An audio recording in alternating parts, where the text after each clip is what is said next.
Hi. So on 1-800 Leadership today, we're going to be taking on the topic of reshuffling. And there was a really wonderful article that we're going to unpack and a couple of other things. But first, I just wanted to introduce Annalisa Abell. And Annalisa is a perfect guest because she's a business hyphen expert in terms of the spectrum of social media agency to really understanding the back end of wanting to navigate being an influencer and also finances and travel and virtual assistants. I mean, it's really extraordinary. And this is you're such a wonderful representation of what's possible now that we can do, not only as women, but women of color and in the workforce, and that we also can maintain a job and do these other opportunities that we have and really be related as the whole spectrum. So you and I shared the Deepak Chopra article, which I thought was really wonderful. And the starting point in which to talk about this conversation is really that women have been set back 30 years by the Great Resignation. We're at the lowest of being paid in the paid workforce than we were 30 years ago. In order to make that up and get back in as a driving force in the workforce, it's going to take something tremendous. In fact, if a lot of companies just had extended pay leave, we wouldn't have had this issue. We would have really been able to have a bridge to be able to walk back right in powerfully, hopefully to some degree healed or in a process of healing or having a better understanding of it. And then really meeting in between the organizations in which we can say, hey, here's what we learned. And the organizations are like, I'm wide open to listen. We want to get into this next era that we're in a really great way. But we didn't do that. So now it's up to all of us to really provide information and really kind of align and sort of lock arms with one another and say, I got you, and here's what I'm doing, and here's what's working. So absolutely, right, we wanted to take this opportunity. So to go back to the Deepak Chopra article, I thought the really beautiful thing that he articulated was in the midst of this reshuffle, as you're trying to process what you're going to do and how you're going to get back into the workforce, or if you're having to contend with or deal with childcare, and so now you're going to have to kind of ad hoc something to make a career, make sure you at least take the time to figure out what you truly want. What is your self-expression? Because don't exchange one highly stressed, compromised career experience for another with a different coat and a different set of lipstick on it. So I'd love to hear, first of all, what you thought of the article and what your first response is in the midst of, what I just mentioned and highlighted here. Absolutely. So I love the article and kind of how it was framed in regards to, you don't want to be in another bad situation, right? Yeah. So let's make sure we make the right choice. So a part of my community and kind of the people that I talk with, especially after the Great Resignation or the reshuffle that we've kind of experienced last year, is that identify what your options are, right? Especially people who are transitioning from being stay-at-home parents and want to get back into the workforce, and they may have to, right? They may be forced to, based on where the economy is right now. I think that people have to identify again what are the skill sets that you currently hold. How can you pivot that into another career, or do you have an opportunity to start a business, which a lot of people did during the pandemic? Right. I think some of the questions that were asked in the article was really, really great. But one thing that pointed out is identify what are you grateful for right now. Because I think when you make these types of transition, sometimes they are transformational. So you're moving from one position, whether you're a stay-at-home mom or leaving a career that no longer supports your family, you being able to work from home. Now that you're transitioning to something completely new, it's almost transformational. So I think it's important for people to have that strong, solid mindset to be able to say, okay, this is what I'm currently grateful for. I'm accepting this as my life and I'm okay, but I'm looking to do more with my life so that I can open up more opportunities. So it's funny, that question that stood out to me, because oftentimes when people come onto my platform, I try to engage them. And the first question is, write in the comment section, what are you grateful for? What are you grateful for today? What are the very small things you're grateful for? I don't know about you. I'm grateful for my bed. I really like my bed. I could be sleeping anywhere, but I have a really, really comfy bed. Like the small things that we're able to appreciate, I think is so important when you're transitioning to different spaces. especially when we talk about within the workforce, especially as women, we're carrying different hats and things like that. So being able to show what we appreciate, but also to realize that we are worthy to transition into other spaces. Oh, that's so perfect. And again, I think it's very powerful, especially organizations who are listening to this dialogue, in terms of sort of that fear of losing workforce in this process of the reshuffle, because I know that's a lot of what's happening.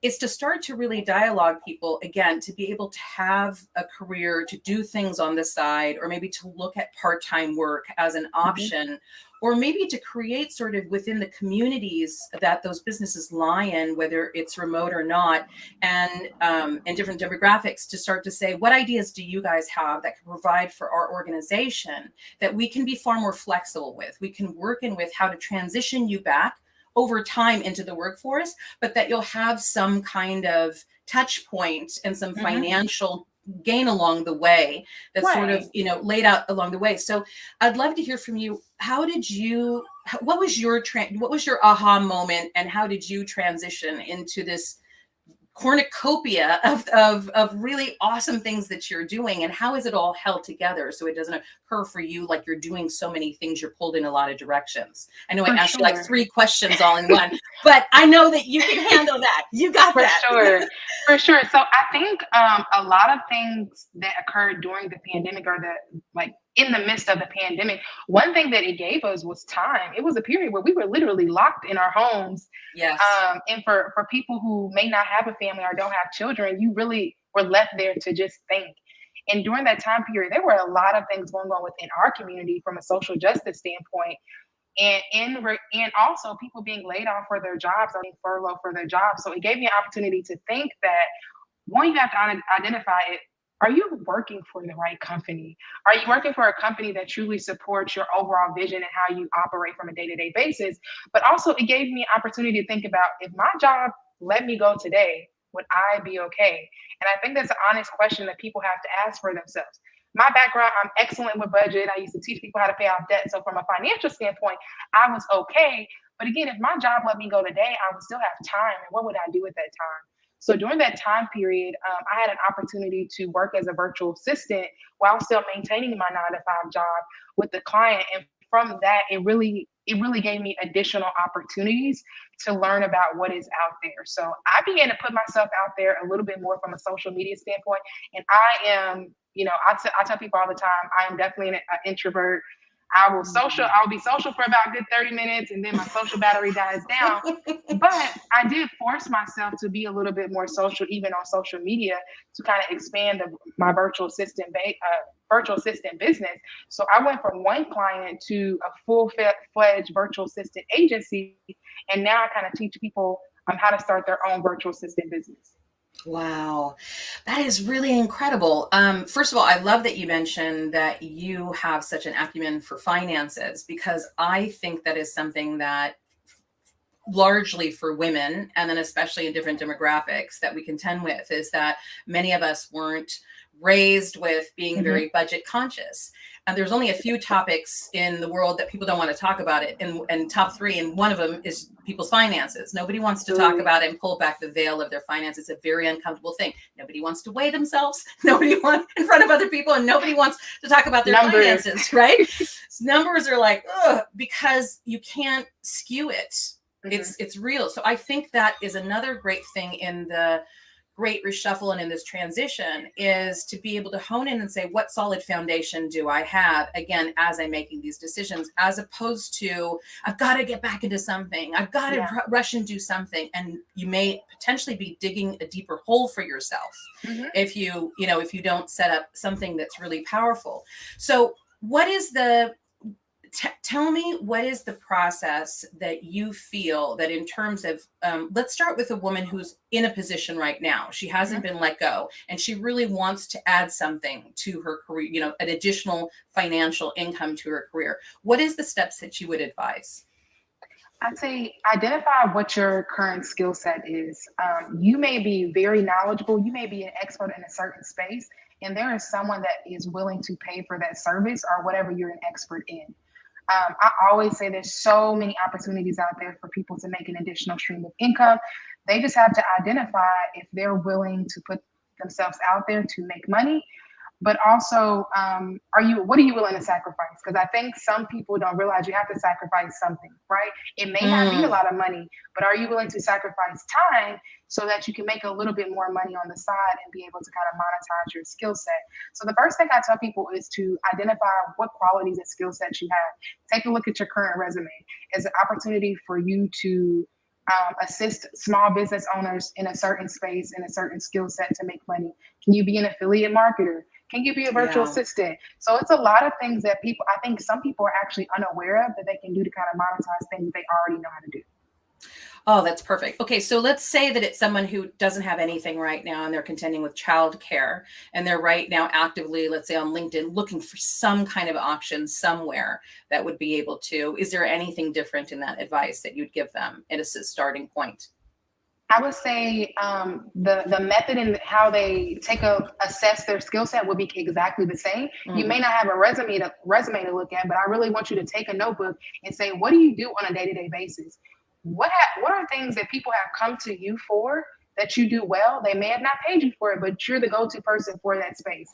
It's an opportunity for you to monetize whatever people are coming to you for, right? It's an opportunity for you to connect with other people, for you to make money. So if I provided an example in regards to like the virtual assistant space, which I think everyone can do well within that space, do you know how to send an email? Most of the clients that we work with, they're looking for someone to manage their email, follow up on customer requests, follow up on different leads, reach out to different brands and things like that. All of this is email communication. Most people in 2022 know how to send some sort of email. So I think a lot of times when we're thinking about making an additional stream of income, especially if you're talking maybe an extra 4 to 5 figures a month, people think it has to be something super, super complex. No, identify a problem that someone may be experiencing and ask yourself, am I the solution to their problem? And then figure out how you can price that and monetize your skill set. So whether you're a stay-at-home parent who's never had a job before, you know how to maintain a household. You know how to multitask. You know how to get things done, right? A lot of us have really, really strong moms, and we've seen them maintain a household before. That's right. You can do that by helping someone else and assisting someone else in the virtual assistant space. Don't overthink it. Yeah. Please don't. That is perfect. Don't overthink it. I love that. So, a really great thing that, like, all the points that you said are so awesome. And I think something additional that I'd love for you to talk about that I definitely would say as a core piece along the way is find a community. Outside your own, like your own personal, I mean, like, you know, that you're actually interfacing with, because a lot of your own environment, your own personal relationships have been through kind of the same stress, potentially the same trauma issue. And there's a lot of tendency when we're questioning ourselves to sort of trauma share, and that doesn't heal anything. That sort of makes it get stuck. But when you can get in a community outside of it, and I mean like a virtual community where you can, you know, check in. How did it go for you yesterday? Oh, I wasn't feeling it. No, you know, come on, you got to do that. You know, that kind of community, which is, I would say that women really look at, I'm speaking specifically to women here, but women really look at virtual communities as disruptive. They're going to disrupt your questioning, uncertain, afraid mind. And they're going to be able to regenerate and recharge. And if you need 1 second to sort of take your breath, and then we'll help you back up, and we got to keep walking. But I think one of the most important things is, and I don't want to layer this with be strong and suck it up, because that's not at all. If we've learned anything, that's not good for us. But to have someone standing for you when you can't quite stand for yourself, that is in and of itself healing and empowering and regenerating. So do you advise on certain communities? Do you have one that's instructed that women check in with? Can you give us some ideas that maybe we can leave people with? Absolutely. Absolutely. So within my virtual assistant program, I make sure it came with some type of community aspect, because there are a lot of people that make investments to learn a new skill so they can make more money, and there's no type of community support. So within that community, not only do we talk about our virtual assistant business and things like that, we might post recipes. There are parents in the group. There are parents in the group that say, hey, how are you juggling your virtual assistant business and being a stay-at-home parent? In addition to that, I regularly go on IG Live just to answer people's questions and kind of get to know my community a little bit more. I really want people to kind of get out of the fear of feeling like they're all alone. And that's why I actually do enjoy social media now, because there's been so many people, as my business has begun to grow, reach out to me and say, hey, how can I support your business? I love what you're doing. And then for a lot of people who may have not come from a family full of business owners or entrepreneurs, you wanting to start a business is completely not normalized within your community, right? You need that support from someone else that's either in the same position as you or have been in the same position for you. So I really, really challenge people to find your people, find your group of people that's going to be able to support you in what you want your future to look like. There are different Facebook groups out there. Sometimes we go on Clubhouse. Within my community, we do virtual happy hours every quarter just to say, hey, let's not talk about business. What else is going on in your life? Let's laugh a little bit. Let's play games. Let's do some giveaways. Because at the end of the day, things may be going well for someone on the outside, but we don't know what's going on the inside. So let's have some really transparent conversations to figure out, what's working well for you, what's not working well for you. And I think it's so important to be able to rely on people to have those conversations for it. That's so perfect. And now where can people find you? Yes. So if you're looking to learn a little bit more about what I offer as a virtual assistant with my virtual assistant agency, you can actually reach me at my website at www.justannalisa.com. I have different blogs and things like that where I also promote remote opportunity. I'm a huge supporter of remote opportunity and give people the flexibility to be able to get up and get to work, but also being able to make their own lunch in their kitchen during their break time. So I fully support that. So you'll see different blog posts on my website at www.justannalisa.com. If you are an entrepreneur or a business owner looking to elevate your business without outsourcing some of your admin or social media management tasks, you can reach out to my agency, Elevated Assist, at www.elevatedassist.com, and you can book a free discovery call with you just to figure out if it aligns, and we can pair you up with one of our virtual assistants who all live in the United States. Oh, I love that. Thank you so much for this conversation and for your expertise. And I really want to thank you for whatever it took to build that courage to step out and believe in yourself and to take action, and now to be of service to other people. I just really appreciate you. I think what you're doing is awesome. Thank you, Annalisa. Thank you all. Have a great day. Bye-bye.